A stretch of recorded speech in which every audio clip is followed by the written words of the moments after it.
Assalamualaikum warahmatullahi wabarakatuh. Bersyukur kepada Allah yang telah memberi karunia nikmat iman, Islam, ihsan, kesehatan, rizki yang berlimpah, yang berkah, dan banyak sekali kenikmatan karunia dari Allah Subhanahu wa Ta'ala yang tidak bisa disebutkan satu persatu. Tidak lupa salam dan salawat kita sanjungkan kepada Nabi besar Muhammad Sallallahu Alaihi Wasallam. Inilah pemimpin kita yang wajib kita tiru dan kita contoh, dan mudah-mudahan dari kiamat nanti kita mendapatkan syafaatnya. Amin ya Allah ya Rabbal Alamin. Kita akan membahas surat Fussilat. Kita harus rajin membaca surat Fussilat ini karena banyak peristiwa-peristiwa yang bersejarah, manfaatnya juga banyak, hikmahnya juga banyak, dan kita itu harus mengamalkan surat Fussilat ini. Mudah-mudahan kita akan dicintai oleh Allah Subhanahu wa Ta'ala. Surat Fussilat.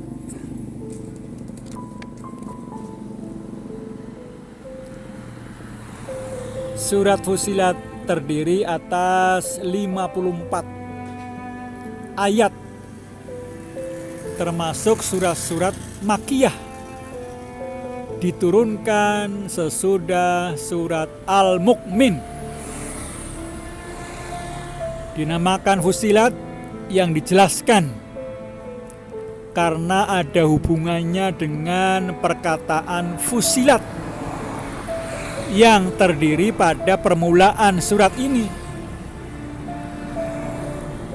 yang berarti yang dijelaskan.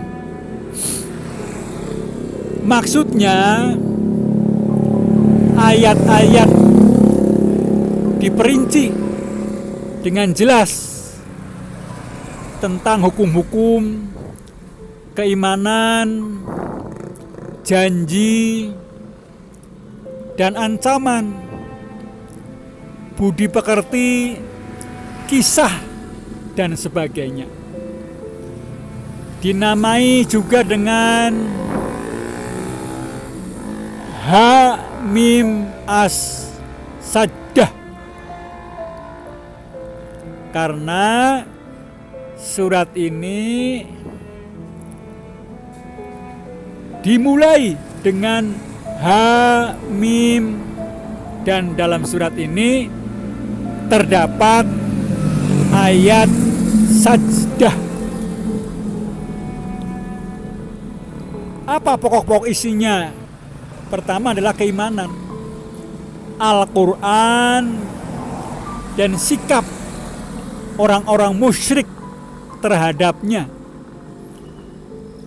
Kejadian langit dan bumi dan apa yang ada pada keduanya membuktikan adanya Allah Subhanahu wa Ta'ala.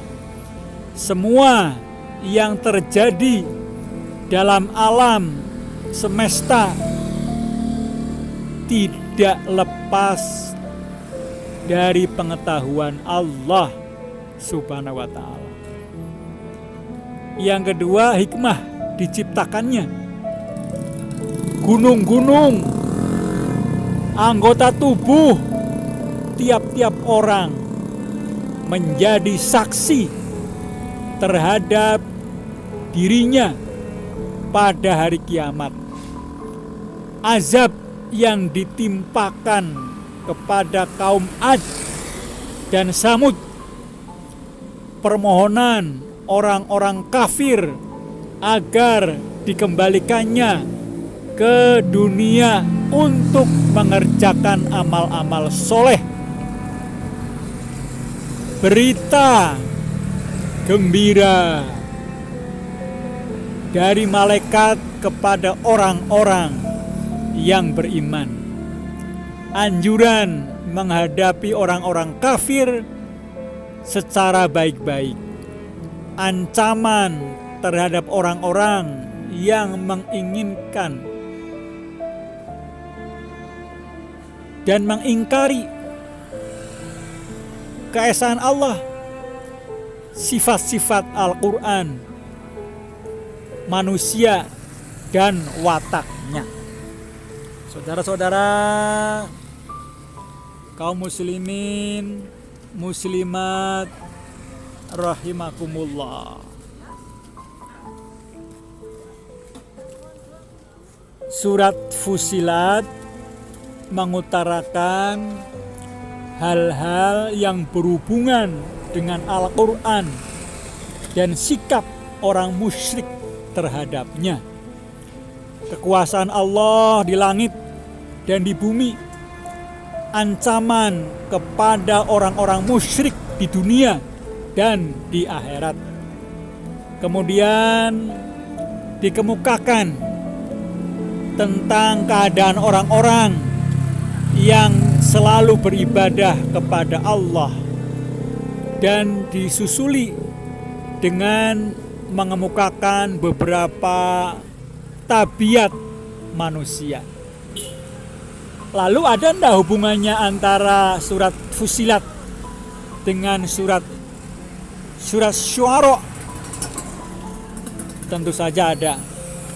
Kedua surat ini sama-sama mengutarakan kebenaran Allah, menolak kecaman dan celaan orang-orang kafir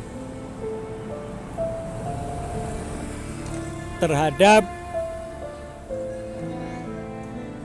Allah.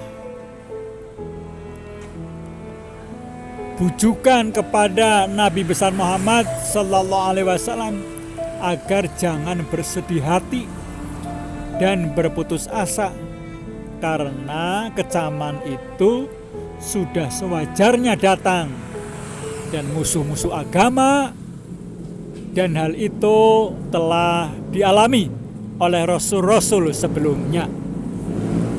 Itulah tentang surat Fussilat. Mudah-mudahan kita rajin membacanya dan mengamalkannya dalam kehidupan sehari-hari, sehingga kita itu akan dicintai oleh Allah Subhanahu wa Ta'ala. Kebenaran datangnya dari Allah Subhanahu wa Ta'ala, kesalahan datangnya dari saya sendiri. Assalamualaikum warahmatullahi wabarakatuh.